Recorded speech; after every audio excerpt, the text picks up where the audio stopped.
Thanks everyone for joining us today for our IVI webinar. This week's webinar is focusing on the Empower Data Governance Programme, and the topic that will be explored today is safeguarding data that works for all. So I'll hand you all over to our moderator, Dr. Beatrice Hennigan from NUI Galway. Beatrice is the Director of ICT in NUIG, and I'll hand you over to her now. Thank you very much, Grace, and you're all very welcome to the Empower Data Governance webinar. The Empower programme, launched last year in November by Minister Simon Harris, brings together the strengths of world-class research and industry best practice, while recognising the many opportunities for collaboration in the worldwide data ecosystem. So the programme is noted as being of strategic relevance to Ireland, positioned as we are home to major technology companies, complemented by much of our own Indigenous innovation, yet with data privacy and citizen rights to the fore of everything that we do. And today you're going to hear from some really great speakers. So just to outline the agenda for the day, first speaker will be Arthur McMahon from StatSport. Then we'll hand over to Aoife Sexton from Trueta, and then Bill Hoffman from the World Economic Forum. And after that, Professor Marcus Helford, the Director of the Empower Data Governance Programme, will give some background to the programme and some new initiatives around that.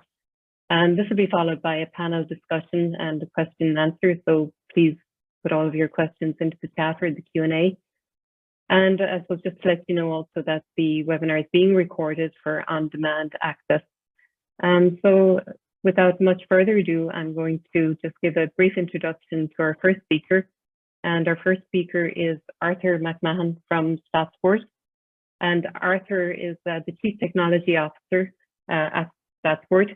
Arthur has over 30 years experience leading multidisciplinary product development teams across a wide range of technologies for telecommunications, broadcast, TV, and professional sports markets. So over to you, Arthur, and I'd like to share your screen there. And thank you very much, and best of luck. Yeah, thanks very much, Beatrice. Share my screen here, and I'll just run this up.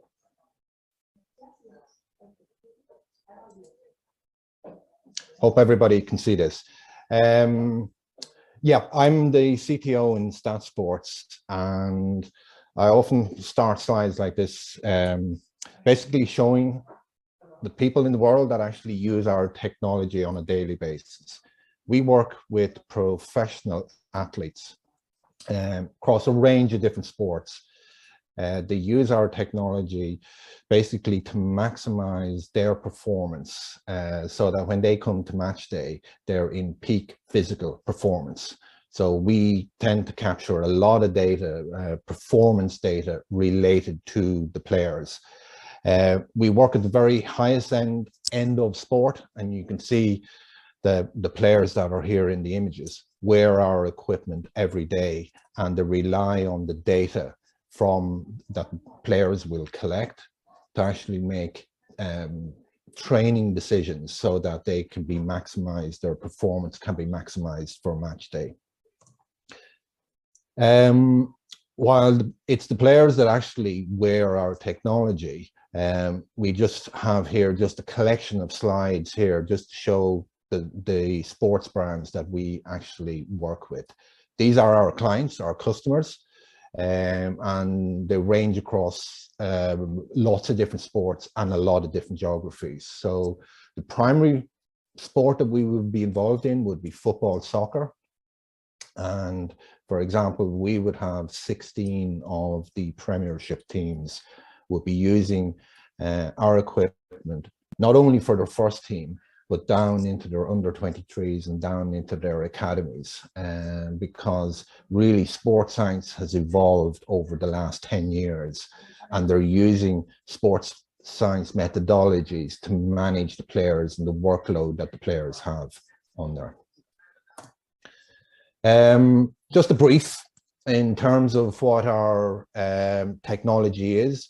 It's actually a wearable device that's worn between the shoulder blades. So we have a vest that the players will put on, and the device, which we call the apex, is inserted between the shoulder blades, and that collects a range of different data points while the players are active during training schedules, but also during matches. And we would typically collect 15 million data or 5 million data points over the course of a typical session. Because we're working at the high end of sport, the accuracy is actually paramount. And we have had 90 peer-reviewed publications on the accuracy and the integrity of our data, and that it's delivering everything that it can possibly to make those decisions about the players.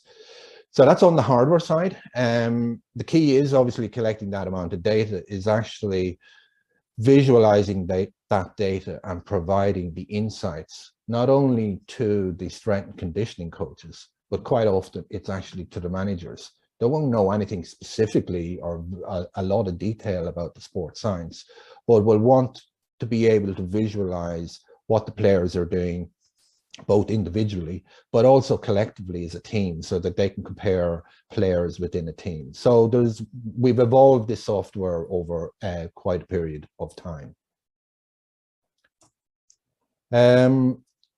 We have, just from that one device, we actually calculate 260 unique metrics. Now, it's a lot of metrics, but typically you will find that teams will concentrate on 20 to 30 metrics, and they will know those numbers off by heart for the players as they're working through their training schedules. So a lot of it, the easy ones to understand would be total distance and speed, but a lot of what we get into would be on player load. So what sort of load is on a player depending on the intensity of a particular activity. And we often find that accelerations and decelerations within a particular activity, if it's very intense, has a very, very significant load on the player. So it's providing this level of information, and it's very, very grounded in sports science. So a lot of these metrics are implementing sports science methodologies and metrics, but we also have a number of custom metrics that we've built in over time, like step balance, so that if a player is favoring one side, for example, typically it should be 50% on both sides.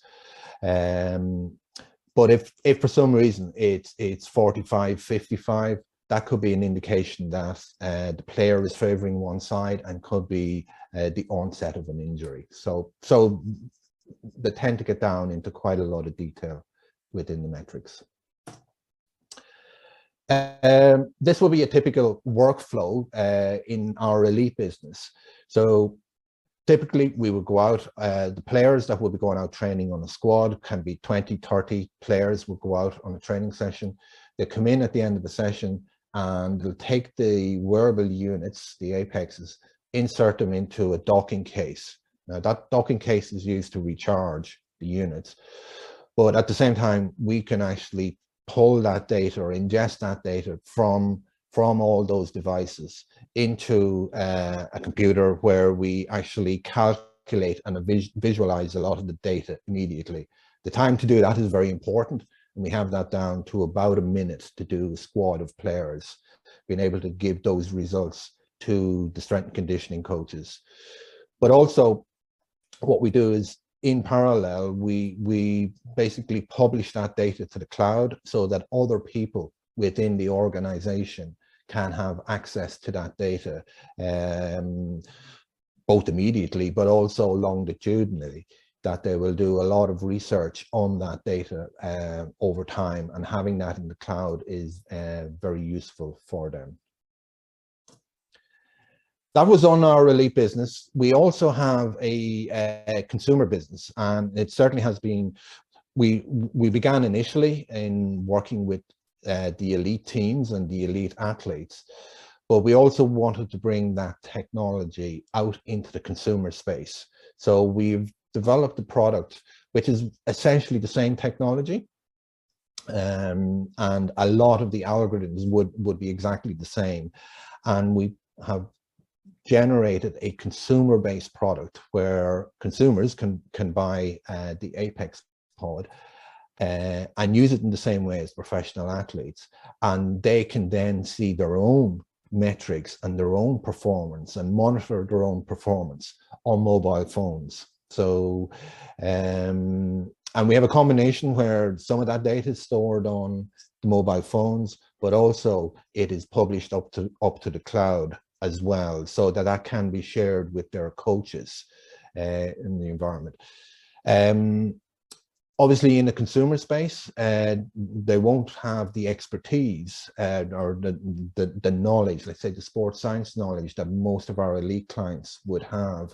So we tend to share with them and just a subset of those metrics. So it would be 16 of the key metrics that they would be able to use and visualize. We also have built in there that people can compare themselves with other peer athletes. So if you're, let's say, playing as a fullback, you can actually see other fullbacks at the same level across the nation and be able to see what should you be actually trying to achieve as a fullback at the age group that you're playing. So it allows individuals and the consumers to be able to plan out their own performance and to be able, if they're trying to achieve the best that they can at the level that they're playing at, they can see what other kids within the leagues would be achieving. We have another phase, obviously, because we've been working with the elite space, and we have developed technology which is we can deliver real-time data from players that are wearing our devices. So that's built on top of wireless technology. And we realize, and obviously our clients realize as well, that there can be a lot of value in this in terms of from a fan engagement perspective. So we've deployed a number of systems where we've been taking real-time data from all the players, let's say in an 80,000 seater stadium, and delivering that not only to fans within the stadium, but also to fans outside the stadium onto mobile platforms and delivering that live during matches. So that's a really interesting area, a new area for us. The last area, we recognize that obviously with over the 12, 14 years that we've been working at this industry, we've developed a capability in terms of wearable technology and in terms of accuracy of monitoring people and monitoring performance.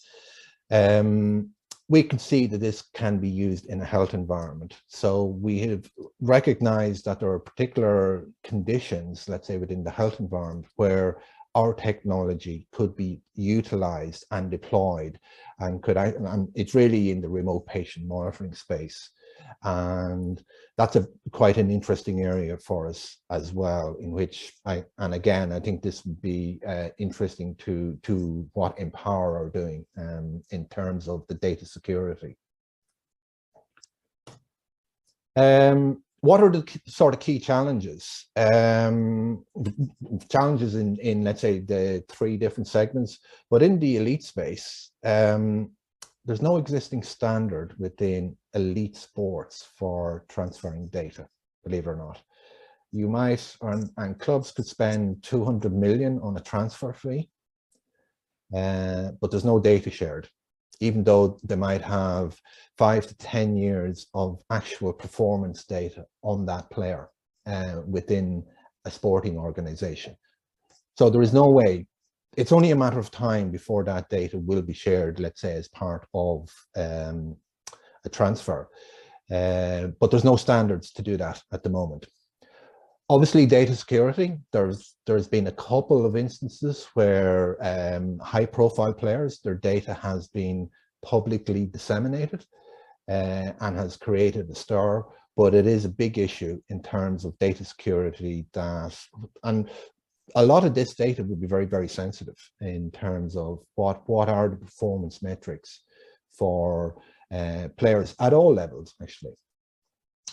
And then there's the issue, obviously there's changes in legislation, but typically at this point in time, it's the clubs or our clients that actually own the data. But as you guys would be well know, that's has to change, because players will also have rights to be able to actually acquire their data and to take that data.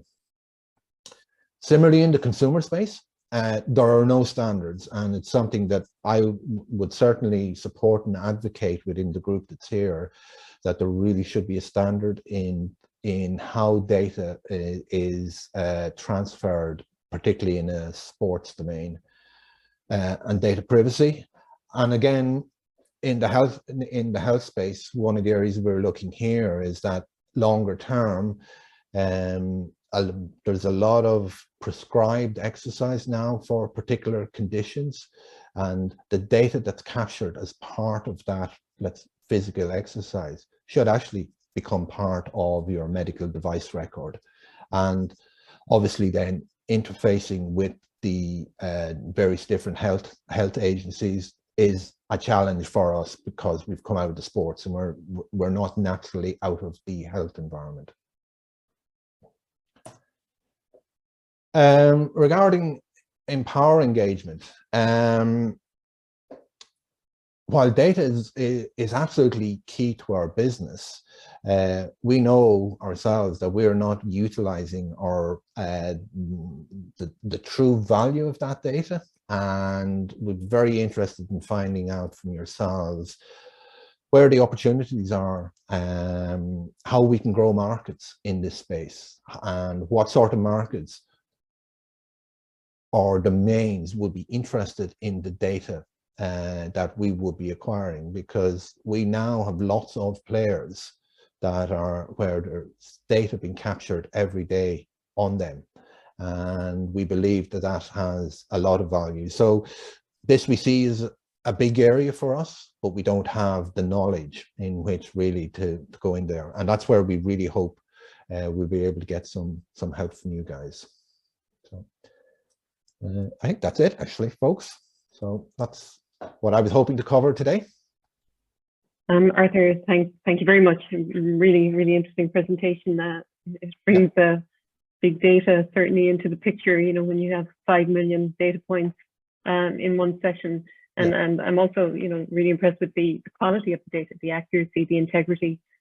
You know, and of course you highlighted the challenges around interoperability and standards. So yeah, so I think we should have a good discussion afterwards on some of those topics.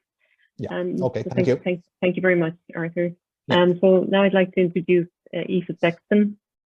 So Aoife is, Aoife is the Chief Privacy Officer and Chief of Product Innovation in Truata, which was founded in 2018 by MasterCard and IBM. Truata provides privacy-enhancing data analytics solutions and specializes in privacy risk assessment, de-identification, and true anonymization of data. Aoife is also the chairperson of the Open Data Governance Board in Ireland, which provides strategic leadership and governance in line with best international practice in the area of open data. The Open Data Governance Board makes recommendations to the Irish government in this regard. And previously, Aoife founded the law firm Tech Law Services, where she advised technology clients, and she also co-founded a consulting firm on data protection. Prior to that, Aoife was general counsel with various international tech companies. So I'd like to welcome Aoife and hand over to you now, Aoife, for your presentation. Thank you very much. Thanks very much, Beatrice, and Arthur, thanks for a great presentation. Some of the challenges that you mentioned are definitely ones that echo with me when I hear about some of the challenges that many organizations have with regard to data, and particularly how do you share data and how do you unlock value from data, but do so in a compliant way, building trust. So as Beatrice mentioned, we're a Dublin-based company formed in 2018 with investment from MasterCard and IBM, and our focus is on designing, creating and delivering privacy enhanced data analytics and management solutions, and based in Dublin, but with offices also in the US and the UK and Brazil, and 80 personnel primarily in the area of data science and engineering, because that's our focus when it comes to innovation.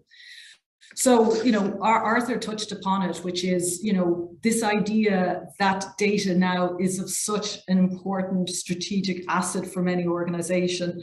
And typically companies actually that have larger data sets are valued higher than companies with more traditional assets. There's been a move away to put the value on information. And in fact, Gartner quite a few years ago predicted that this year in 2022, companies would be valued based on their information portfolio. So more and more people are starting to really understand the important strategic imperative of getting their data strategies right. And at a basic level, that means, you know, that they need to understand what data they have, how they can use it or reuse it, very importantly. And then how do they balance these sometimes opposing forces of wanting to innovate with data, but also wanting to ensure that they continue to have the trust of consumers, and also to watch their brand and their reputation in terms of how they manage data, but also to be compliant in terms of the regulations. Data is a regulated asset, and that's really important that that's understood when it comes to use of personal data. So for organizations that get their data strategy right, it is an incredibly powerful tool to help drive growth for the organization, open up new revenue streams, improve products and services. But on the flip side, if you get your data strategy wrong, you risk, of course, regulatory fines. And I think it shouldn't be forgotten that to date, there have been over 900 GDPR fines for companies that have got it wrong. But also importantly, you damage trust with your consumers. And remember, in the end of the day, very often it's their data that you're using, and you want to make sure that you maintain trust and want to use data ethically and responsibility when it comes to your business. So, you know, against that background, the data conundrum is actually fueling a new market, and this market is privacy enhancing solutions. And these are really tech solutions that are helping companies drive value from data, but at the same time, they're looking to protect consumer loyalty and legal compliance. And adoption of these solutions is being driven by a number of factors, none of which are going away anytime soon. And they vary, everything from data challenges on moving data to the cloud and doing so in a way that the company feels confident around that, but also what Arthur mentioned, which is multi-party data analytics and sharing of data amongst multi-parties.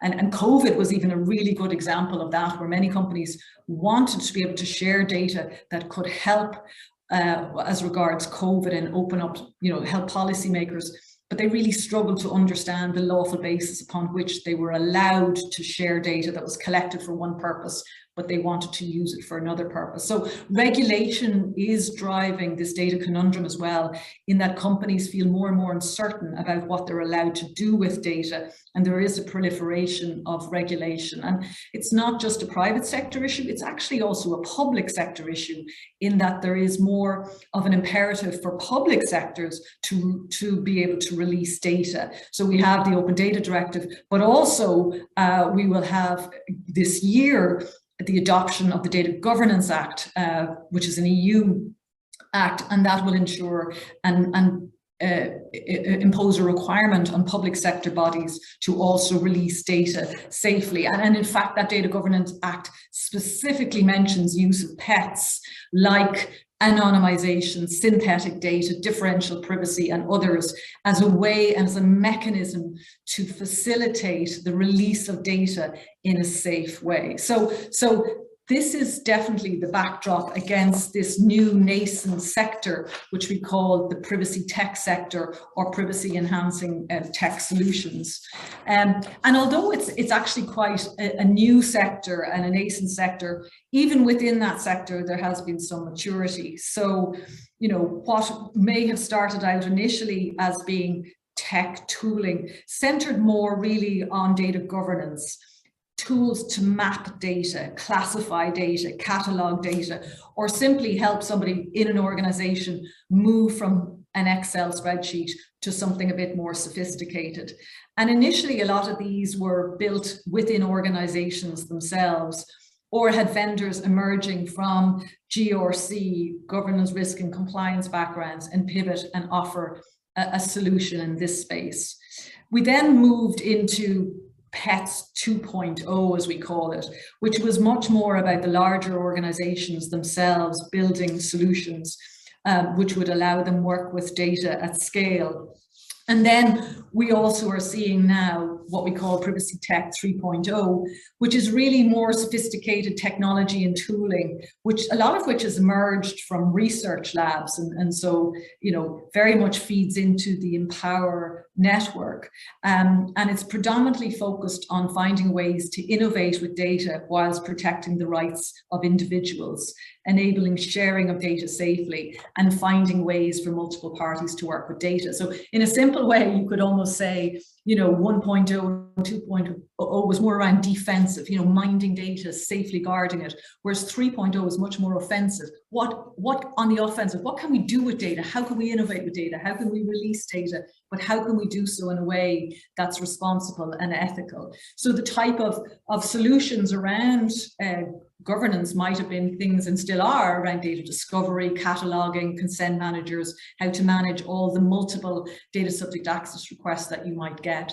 Whereas if we look now at 3.0, we're really looking more at tools and technology, some of cryptographic, some not, but de-identification, pseudonymization, anonymization, synthetic data generation, homomorphic encryption, secure multi-party computation, zero knowledge proofs, differential privacy, data vaults. So a lot of that is around securing data and then allowing access to data, but not to the row level data. So allowing multiple parties perhaps to work with data, but actually not to see the row level data. So ways of protecting that data. So final slide, we in Truata are a company that fall into that 3.0 space, and the type of solutions that we have built and provided to the market. On the one hand, on the right there, we've got some of our anonymization solutions where we provide GDPR grade anonymization to companies who provide data to us, and we do analytics and derive insights from that data and give back the data. But we've also built offshoots of the anonymization, really leveraging anonymization to help share insights and segments with different companies who really want to get a better view of what a typical customer would look like from a segment point of view, and also finding ways to allow access to data without seeing row level data, but querying the data. So keeping the data secure, but allowing organizations to derive insights from anonymized data. And then out of the anonymization, we've also developed software products which companies can take and use in-house to help with their data. So for example, Truata Calibrate is a software product which scans large data sets and helps organizations understand within a data set where their risk of re-identification might lie with direct and indirect identifiers, mitigate those risks and create safer data sets by transforming the data, and then being able to either use that data internally or safely release that data, having looked at the personal data and mitigating some of that. So it's a way of unlocking insights from data in a safe way. So, you know, in finishing up, I agree a lot of what Arthur said in terms of where the challenges are. Some of the challenges around the adoption of PETs are really understanding best practice and how to use these. There's really an absence today of codes of conduct or what does good look like. And through the work of collaborative work and Empower, I think sandboxes and other ways of showing what good looks like would be very, very important for the market to help others also both create new products and services that solve the problems that the customers are having when it comes to innovating with data, but also allowing collaborative data sharing to happen as well.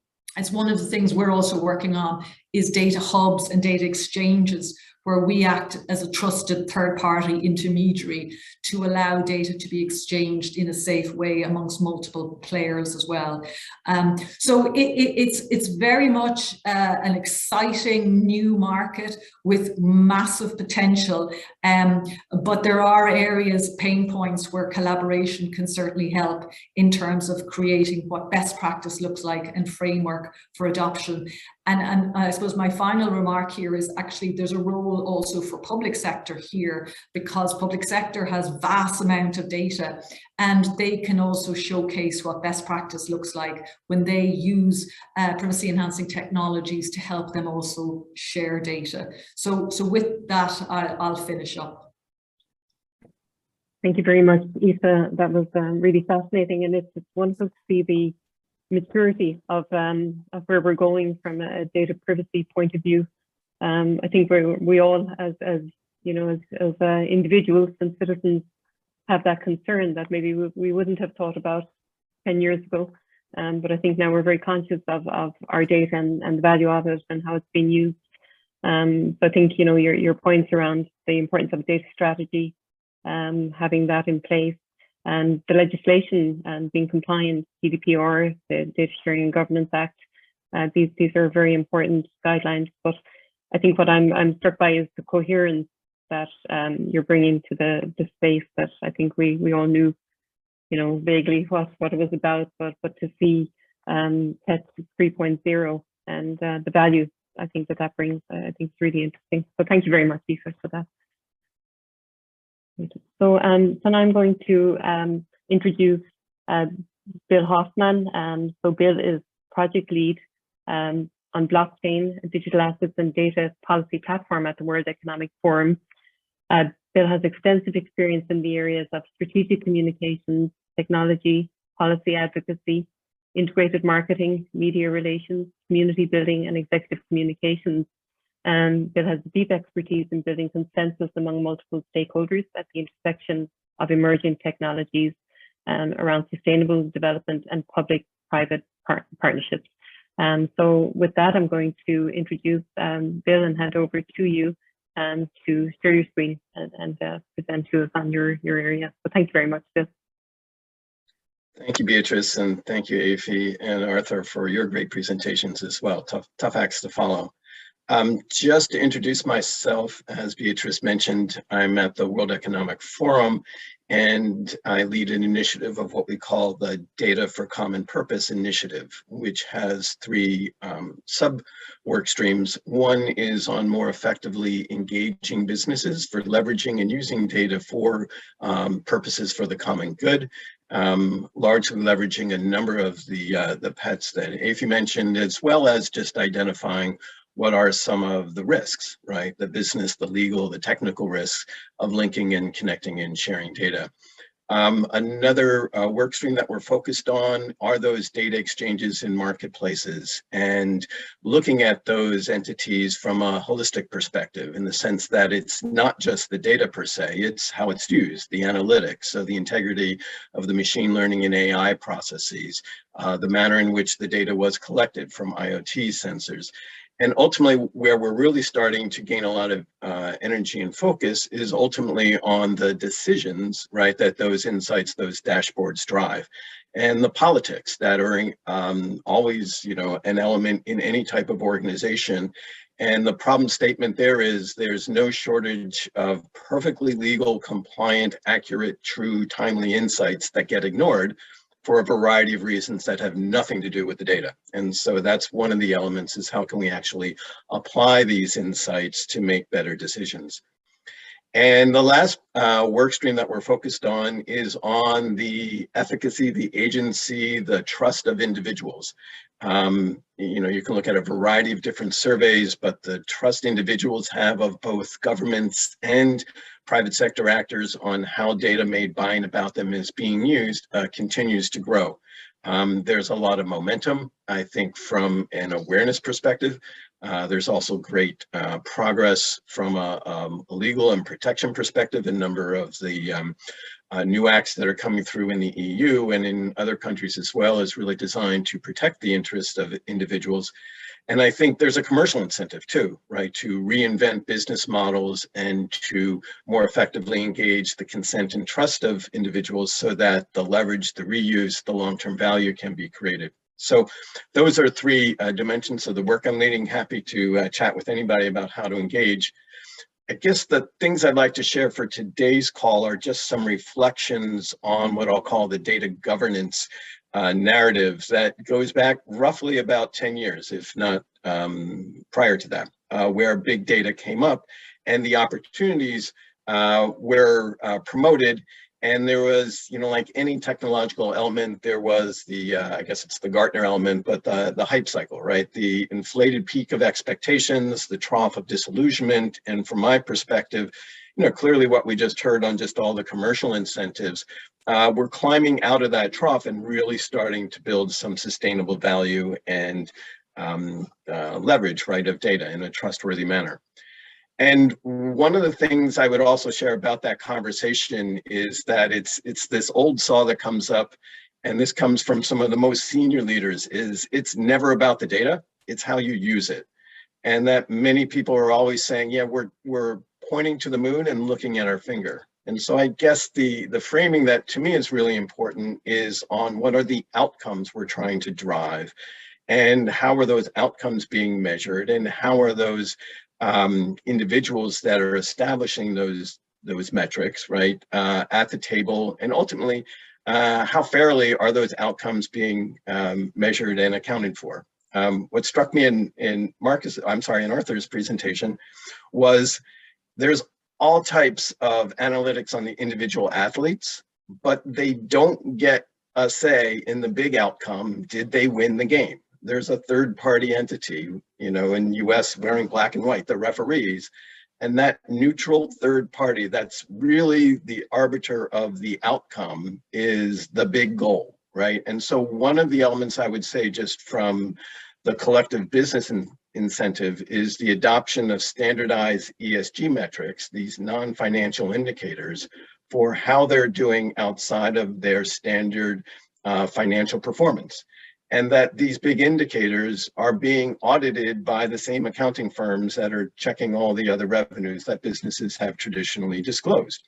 And that, to me, from a macro perspective, is one of the really powerful elements that's driving the ecosystem, is just the incentives from investors and from businesses and in a variety of ways to make a sustainable business are these mandates to disclosure outcomes.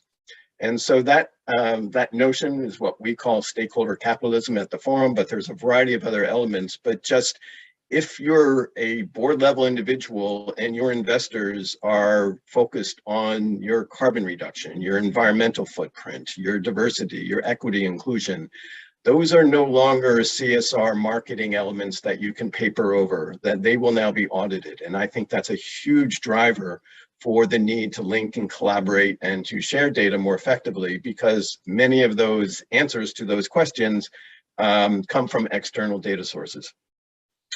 The framework, I think, also is very helpful beyond just looking at those big business elements, is looking at the operational, the legal, the technical, and the social elements for how data is being used.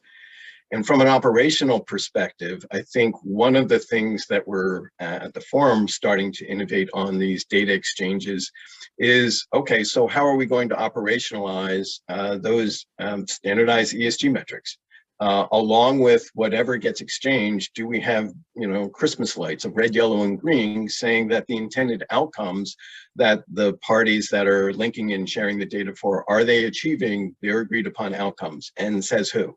And so that element from the economics perspective of if a data collaborative is reducing its carbon in an externally validated manner, will make the cost of capital lower. That's what many investors, particularly the institutional investors and a number of the sovereign wealth funds, are asking for. And so that's a lot different than asking for kind of a marketing budget to do things where the value measurement is just not as crisp. So I think just one thing that's maturing operationally is just the value, the return you get by linking and connecting data. I think another thing that does is it reframes the question. This gets back to it's not the data, is that it really starts to say is, so what decisions are going to be made, what questions need to be asked, and what's the best data suited to answer those questions. And that, kind of turns it upside down and inside out a bit. But I think if you start with the questions that collectively need to be answered, that becomes a much more tractable and manageable way to tackle the notion of data governance. One of the things that came out very early, a few years ago when AI started to pick up in machine learning from a number of the leading academics, many of which, right, have been in there for 30 years, right? And we're just jumping up and down when the AI winter was thawing, right?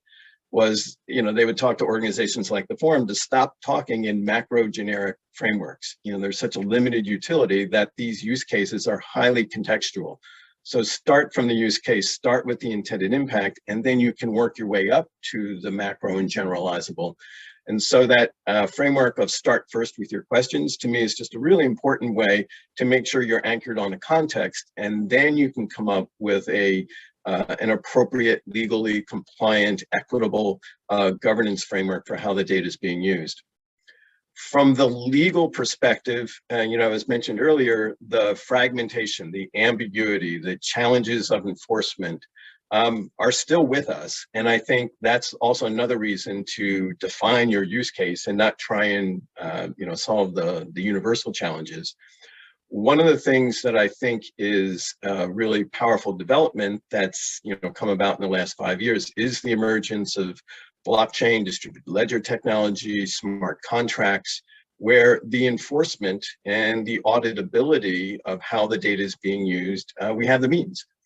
And what I think that also begins to pivot, and this is obviously a journey, not an event, is to pivot or to enhance what you could call ex ante governance, right? Here are the proposals, here's the principles. There's no shortage of principles in the data economy, right, of how folks intend to behave. And we all know that they're, to a degree, Boy Scout promises, right? They're hard to audit and enforce, and sometimes not even legally enforceable.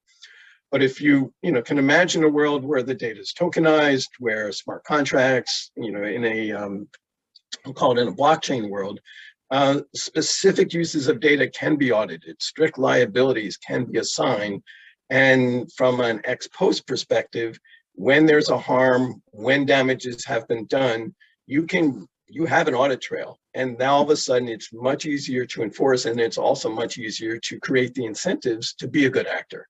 And so I think that's really important too, to some of the dynamics that are around what's called the surveillance capitalism model, where data is collected in one end, but it's really the money is monetized off of another use that people aren't aware of.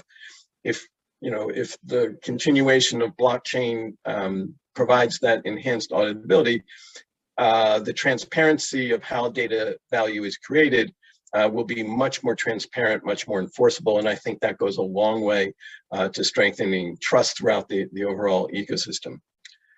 From the technical perspective, I love your slide of all the different maturations and just all the various elements that have been in a variety of different, I'll call it largely academic context or experimental, that are now starting to hit the commercial domain, and where businesses have the tools, they have the approaches to use data in a much more trustworthy and accountable way, as well as in the AI space as well too. I think there's a variety of solutions now that are really maturing. So once again, that the trust and the accountability and the auditability and the ethics of how it's being used can be operationalized from a business perspective. Another theme line that I would also offer up is just the growth of decentralized systems.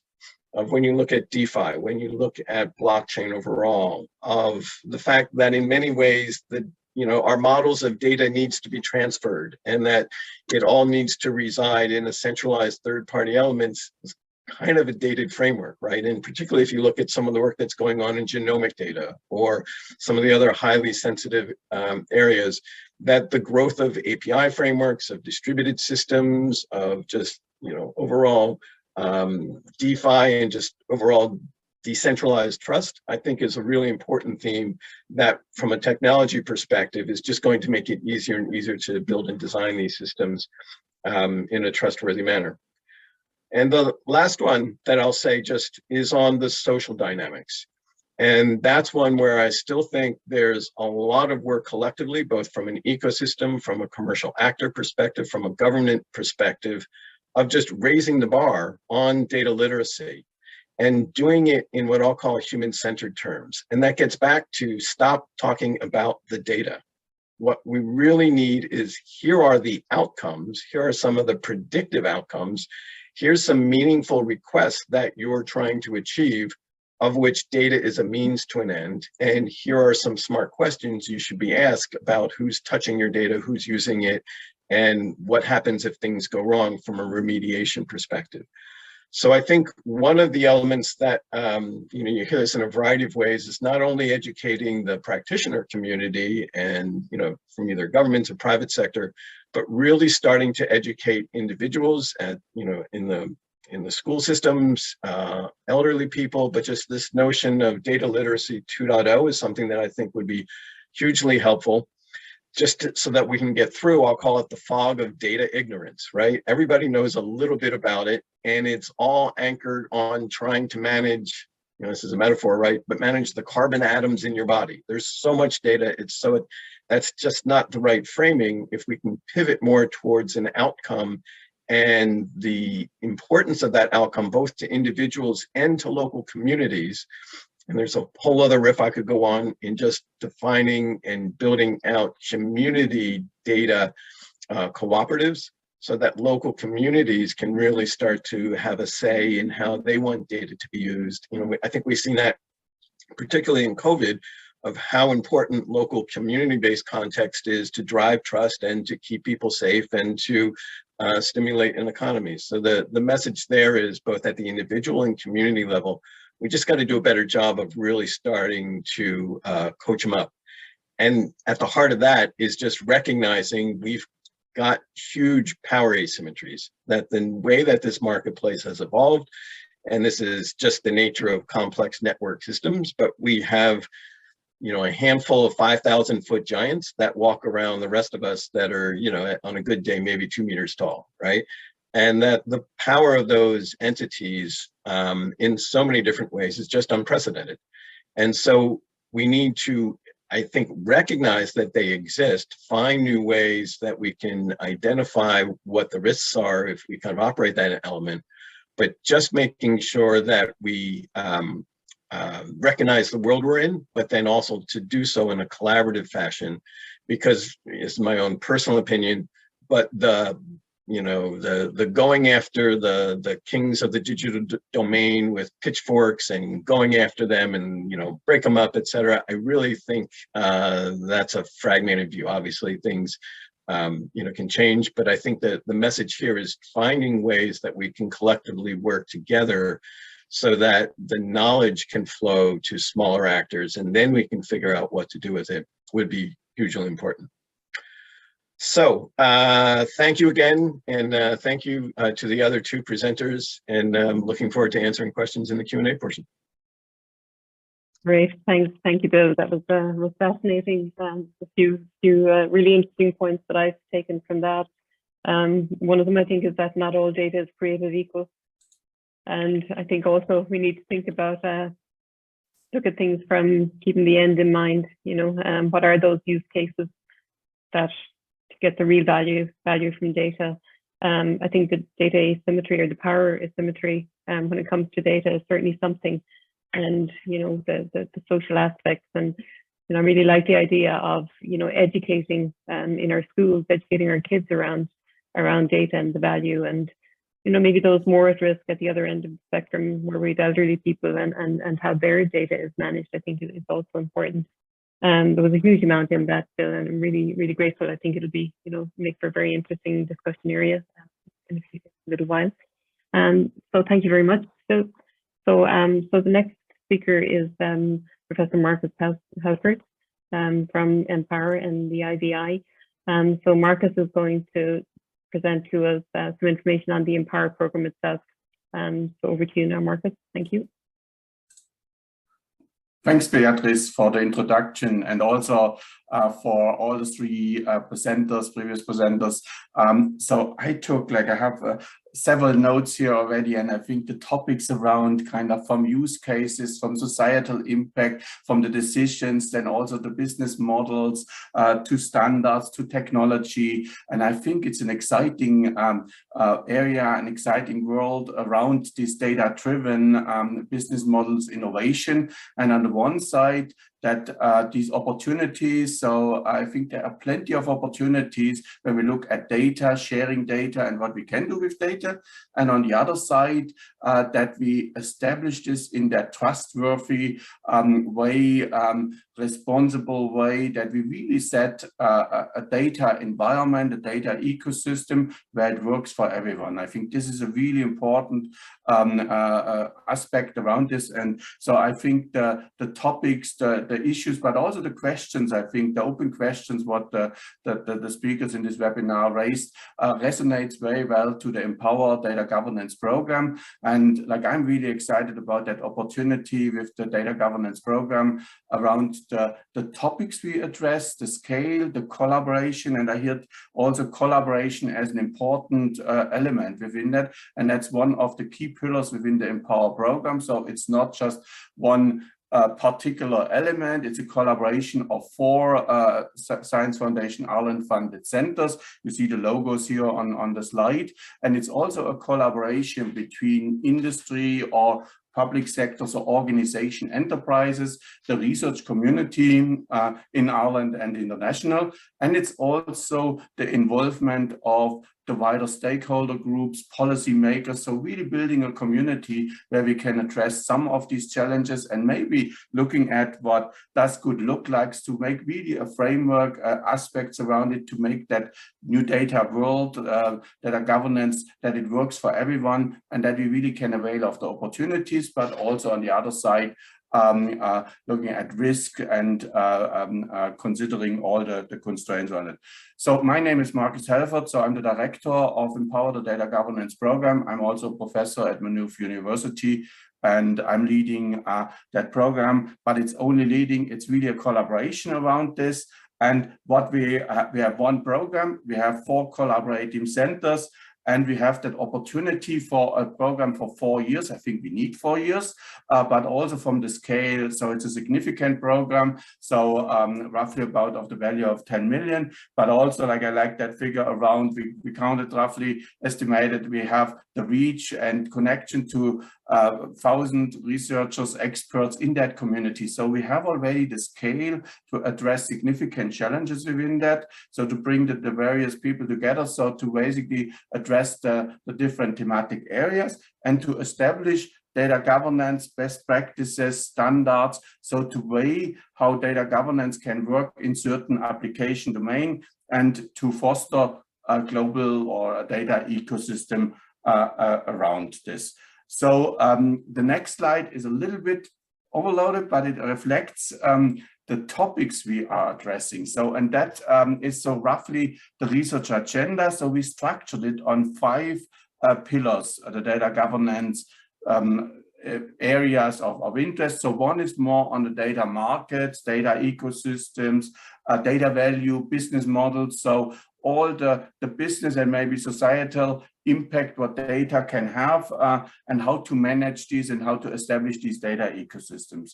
Then number 2 is around regulations and also testing the kind of the ideal mix on regulation. So basically, so because it's always that trade-off, the balance between on the one side regulation and on the other side opportunities, and we are still on that way where we need to look at kind of what is the optimal mix around this. So for example, within regulatory sandboxes, and then looking at compliance and what the impact on this is. I think there are many open questions.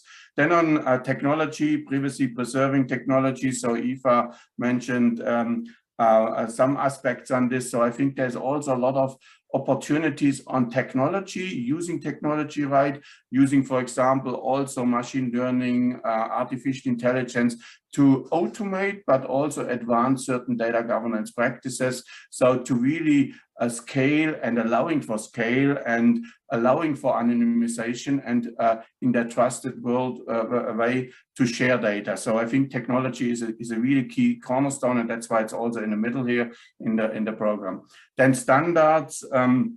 I think Arthur, you mentioned also standards for metrics, but also sharing data. And I think that's an important aspect. So we can build on a large standard community already, but I think there's room, for example, for assessments, for quality, for metrics. So there's also for interoperability. So there are plenty of ways of standardizing. And I think if you're really talking about data ecosystem, standards is an important part. And then finally, on the right side, number 5, people-centric, ethics, responsibility, trustworthy, risk.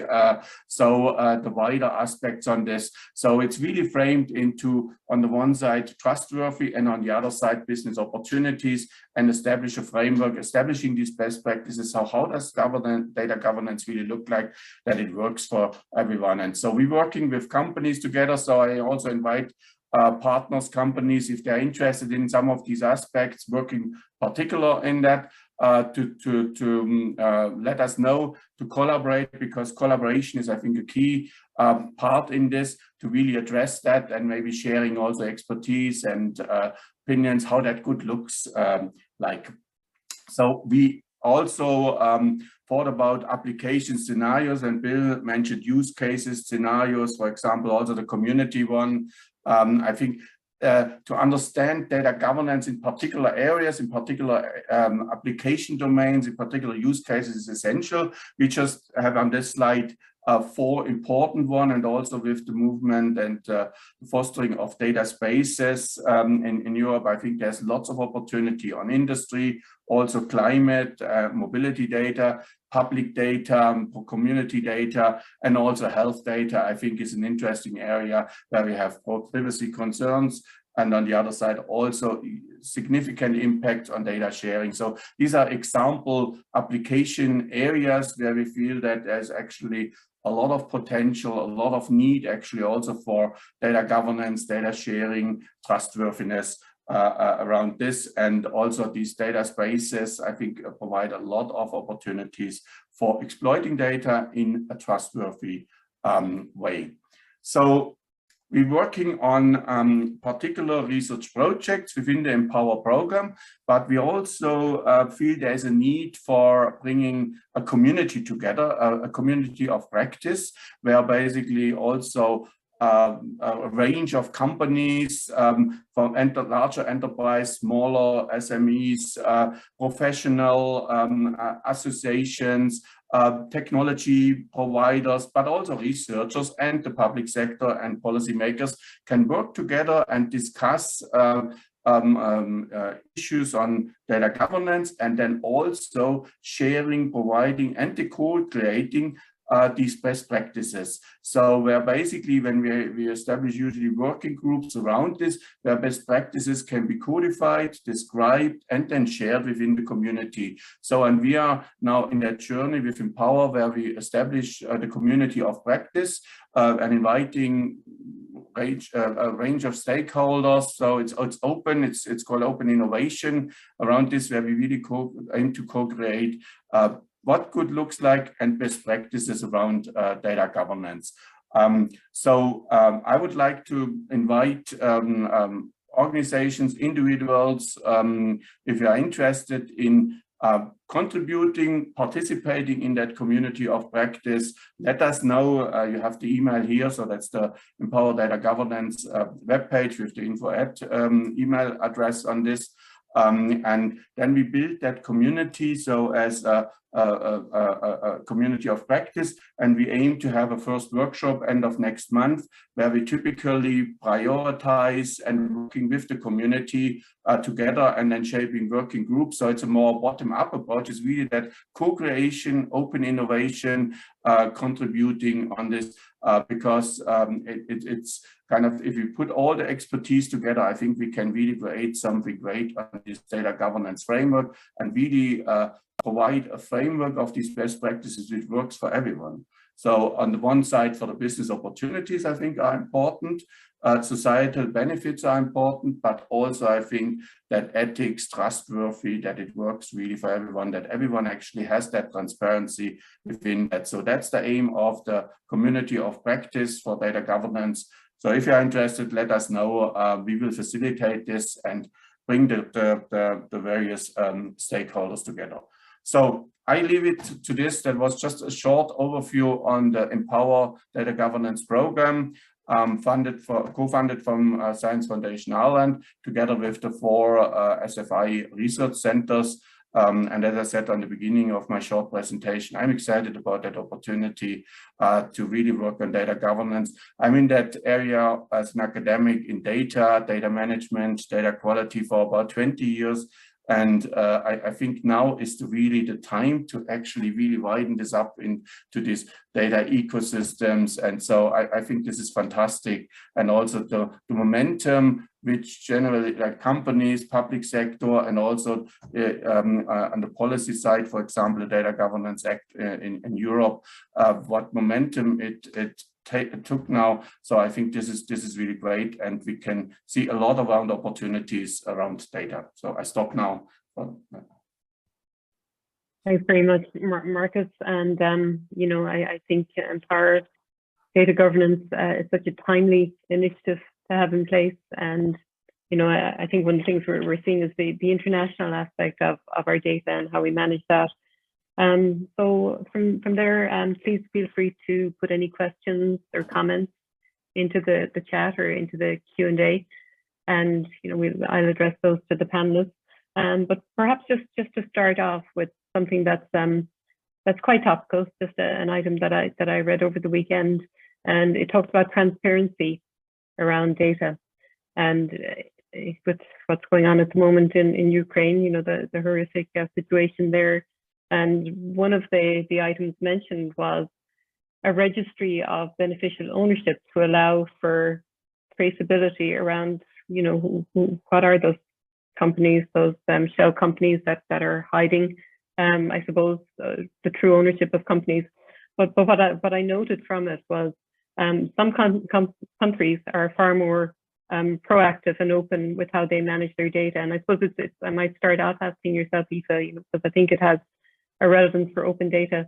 But I think the UK and Latvia were mentioned as being notable, having positive contribution in this regard, in having machine readable data.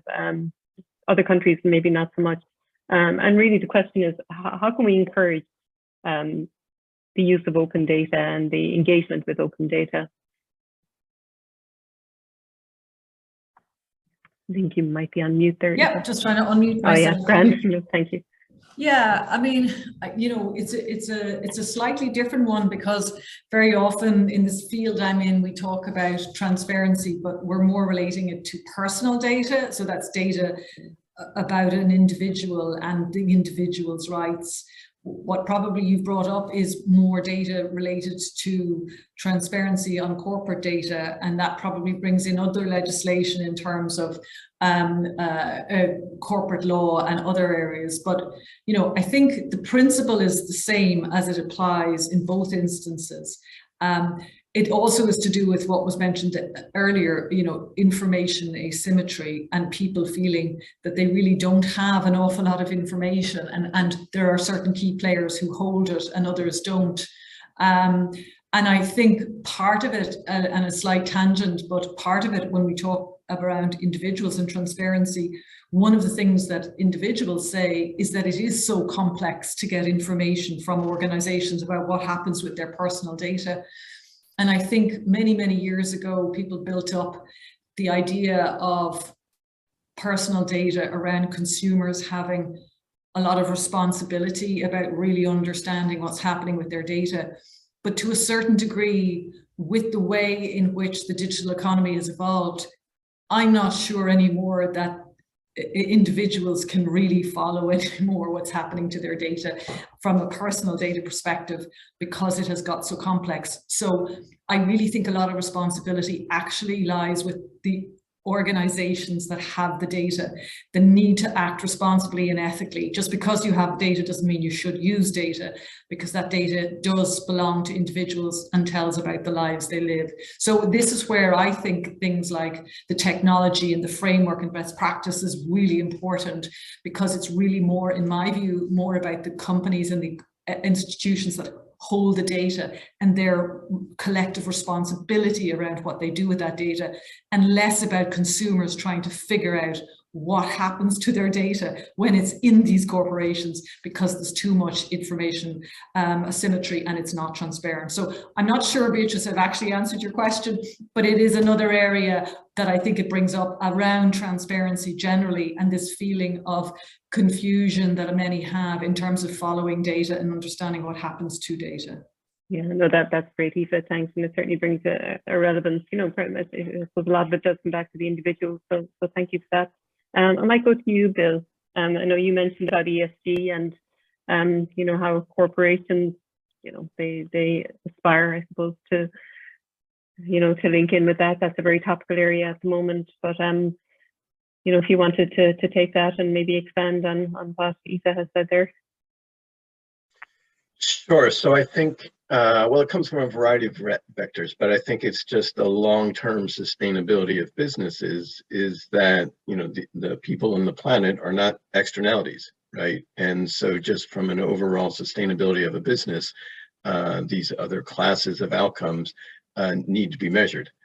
And I think just from a perspective of just when you look at the trillions of dollars of investment capital that are saying, yes, being able to be measured against those metrics will be a relatively significant factor in, you know, your cost of capital, or, you know, as shareholders of publicly traded companies, you know, what those mandates to the corporations will be is something that I think is just beginning to take root.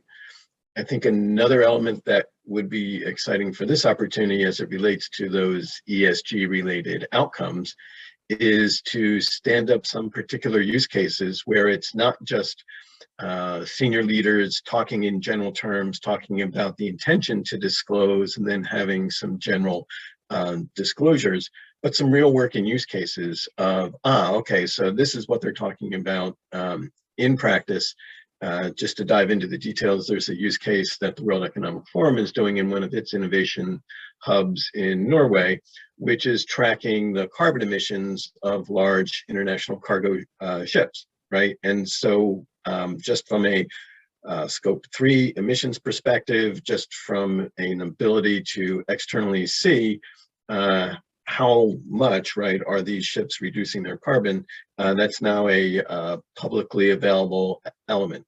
And that for the customers of those shipping lines, right, that's becoming a real business decision, right, that they will choose the one that has the lower carbon emissions.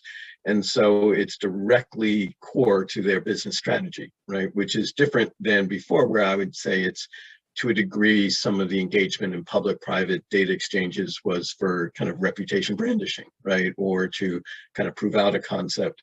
But now I think the pivot to you know, demonstrating these non-financial indicators is becoming core to business strategy. And so the need to have these real working pilots that can really prove that in is something that I think the marketplace is now ready to implement. Great. Yeah, thanks for that, Bill. Very good points. So Arthur, did you want to comment on that particular area?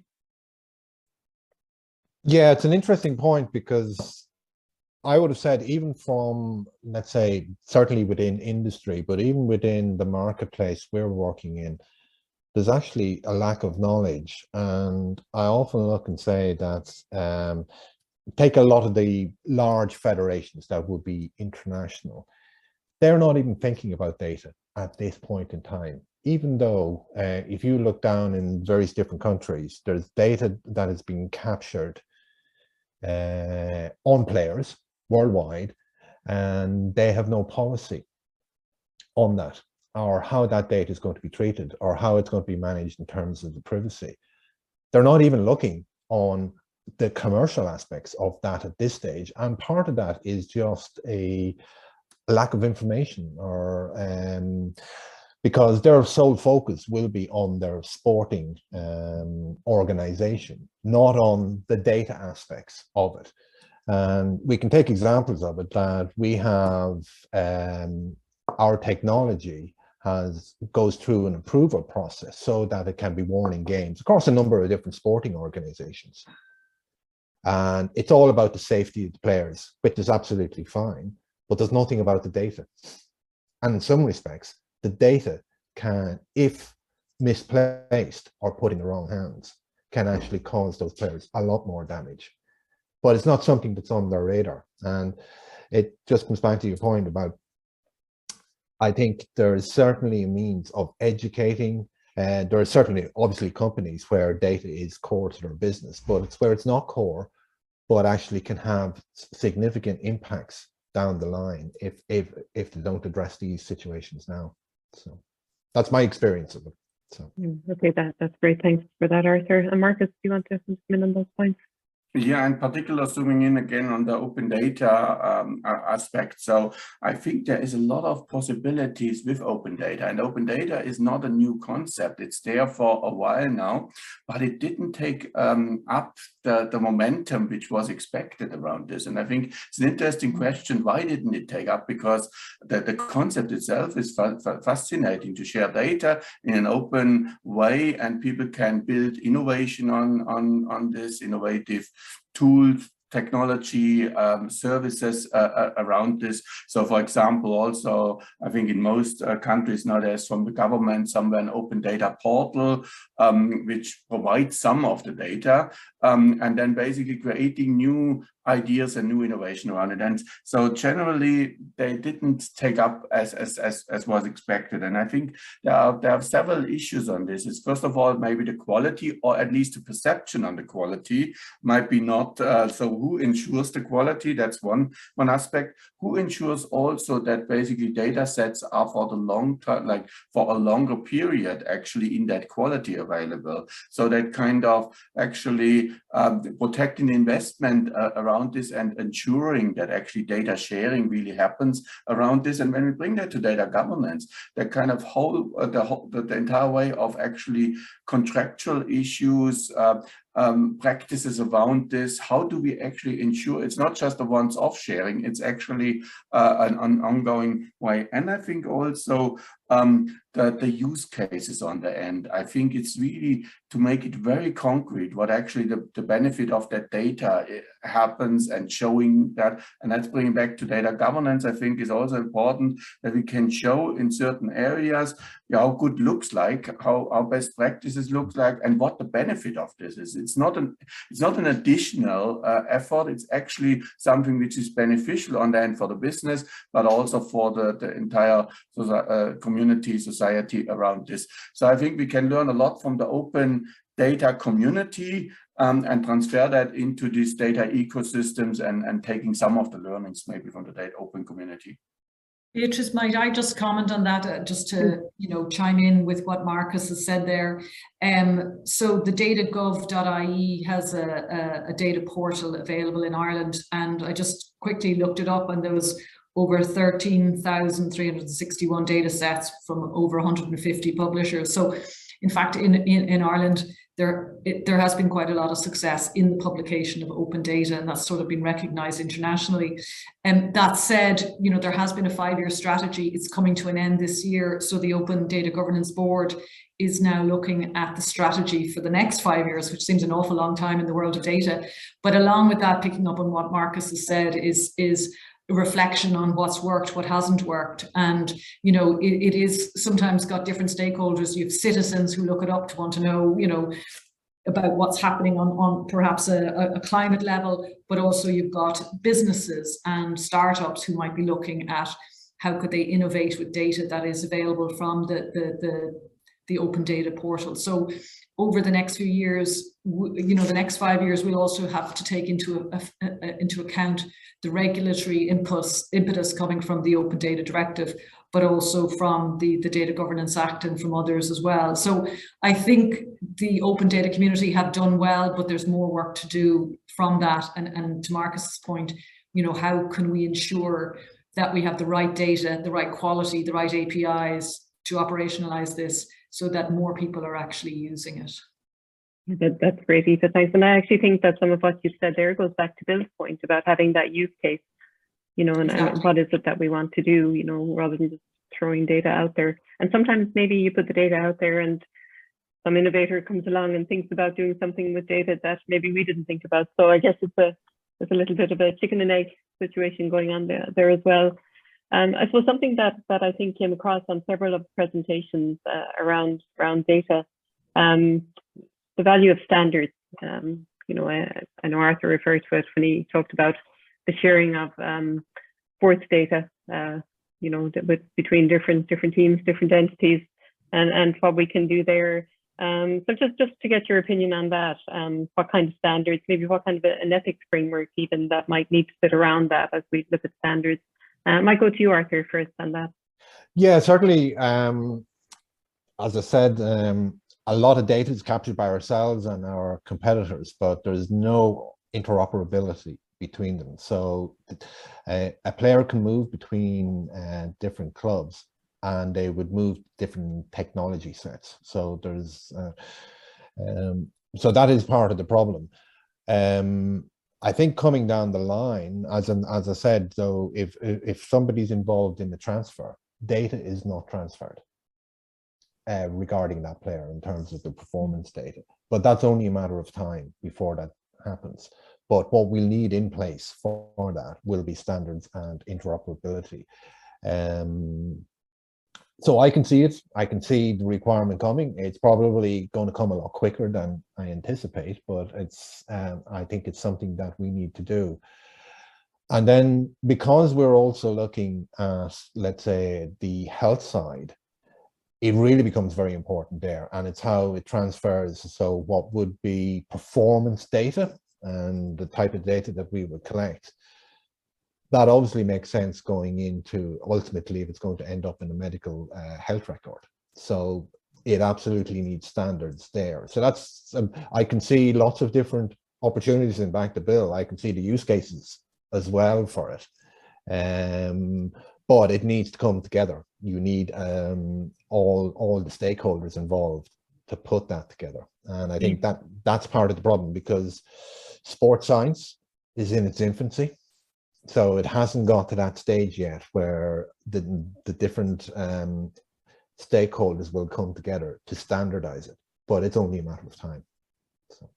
Yeah, no, that's very interesting. And I think sometimes the technology is there before, you know, before we can put these good frameworks and so forth around it. But yeah, it is coming through. Yeah. Yeah, great. So Bill, did you want to comment on that particular area? Just it's a yes and comment. So absolutely, the standards and the taxonomies of data need to happen so that they can cross a variety of different domains and institutional barriers. There's one I think just from a general perspective would be helpful that more people were aware of from a personal data, is data that's generated explicitly with the awareness of an individual. The words coming out of my mouth right now, maybe they could be brighter, but I know what I'm saying, right? And then there's the observed information, right? The thoughts, the perspectives that anybody that's looking at this is observing about me, right? I don't have a lot of hair, right? And what can that mean? And I have no control, right, over those observational elements, right? And that, I think, there's a lot of tension because, oh, wait a second, that was me on this Zoom call, yet people are making inferences. So I think just from a tension perspective, that's one that from the who owns the data perspective needs, you know, it's just another set of questions of, you know, how the data was collected. The third element where I think the commercial and legal and individual tensions get even more complex is on the inferential data, right? So I assume that this call is also transcribing the words, right? And that there's going to be a text, right? Or at least, you know, in some Zoom calls, right? There's that feature, right? Where you get the speech to text readout. And it could very easily just, you know, put words in my mouth that I never said, right? And that from a claims of ownership perspective, if that got out and said that, oh, he said X, Y, and Z, but it was an inference, right? It was a derived insight that came from an algorithm. That's a whole other set of conversations, right? And I know I would have to be talking with the folks at Zoom, right? Or it wouldn't be the, Marcus or you guys, right?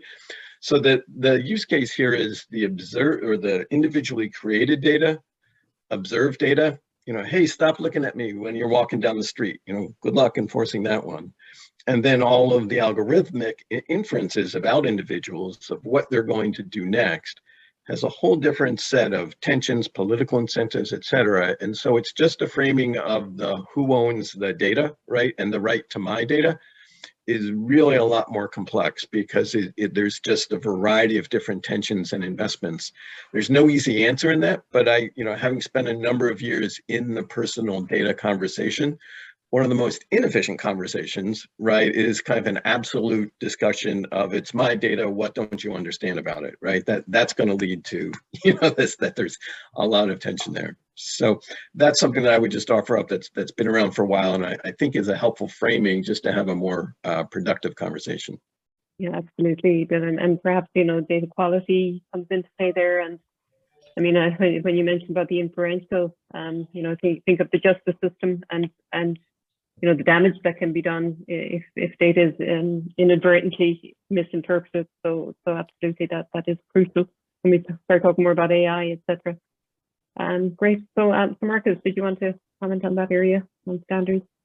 Yeah, first, like basically probably we all agree, standards are important to looking at that, so how good looks like, and also to have a reference point to basically really knowing what good is, and basically to for individuals, but also for companies to have a baseline to know what actually should be done around this. And I think standards can be on various levels, basically. So the technology standards, so I think there's still a lot of work around interoperability standards, but then also on processes, agreements around it. And then also when we're talking about data sharing, the data economy around it, contractual standards, what is actually how do we specify the data asset, data value specifications around it. So when we want to value actually data, so what are the metrics to do this?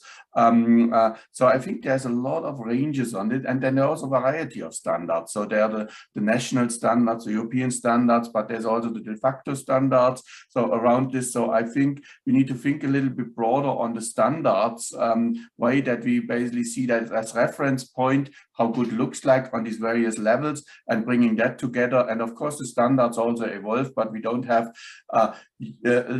10 years to develop all these standards. So we really need to speed up a little bit as well. That's why I think the community and the co-creation element on this is a really important one, where we bring the expertise together and develop at least a way of describing of these best practices, and maybe that evolves into a standard. Yeah, it's vast, so what area of standards do you look at even within the data domain itself? And, be it interoperability, be it ethics, so there are all those different challenges, I believe. Aoife, did you want to comment on that? Yeah, for me, a classic example of showing where the tensions lie, or where there might even be a clash, is, I took some of the original drafts of the Data Governance Act, and then, it's quite aspirational. It's about unlocking value from data, and it ties in with the EU digital strategy and what are many national strategies around understanding just how important deriving value from the data is to drive the digital economy. But then when you read the European Data Protection Board's observations on the Data Governance Act, it was saying, yes, that's all well and good, but how are you going to do it when it comes to personal data? Because we have this thing called the GDPR that brings in certain principles that limit, repurposing data, and have principles of accountability and proportionality, and you need to have a lawful basis. And you can see that there is this tension between what is sometimes aspirational, but at the same time, there is the law with regard to reuse of personal data. And you can see how some of those comments were taken into account in the final draft of the Data Governance Act. But as someone who is sort of looking at it and a practitioner, you can see that the devil will really be in the detail. And under the Data Governance Act, there's sort of new overseeing bodies being brought in, but the European Data Protection Board is saying, well, yes, but we still have supervisory authorities that are responsible for the implementation of the GDPR. So if your data strategy is to do with personal data, you must take that into account as well. So for me, that just epitomizes this tension between wanting to innovate with data, but if it's with regard to personal data, then you have to square that circle with how you're going to be compliant. And that's what's difficult here, is finding ways to responsibly and compliantly reuse data. And I suppose that's where things like the pets can come in and help and be part of the solution here. That's great. Thanks very much, Eve. And I was struck by your comment about data being both an asset and a liability, you know, and how we frame that. So I think that you've articulated that even in your comment there. I think that's, so there was one question, and I might just throw it out there for whoever wants to take it, which I think is actually a good question. And somebody asked, well, there've been a few questions, some of them were already answered. But the term data, you know, how would you explain that to a primary school student, elementary school student? Would anyone like to take that? I might go to you, Bill. Okay, I'll take a swing. So literally, if it was in elementary school, right, there's data, right? There's atoms in your body, right? Some of them are carbon. And arguably that came from an exploded star billions of years ago. Tracking that data, understanding where it is really a tough problem, right?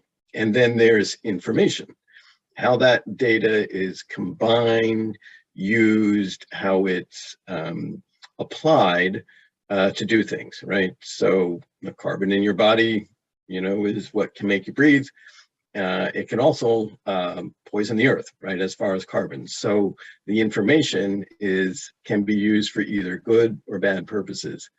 And that the highest order, right, is when you have an aha moment and it means something to you, right? That meaning that comes from the information is what constitutes what you want, right? Or you really understand it and it can drive further decisions.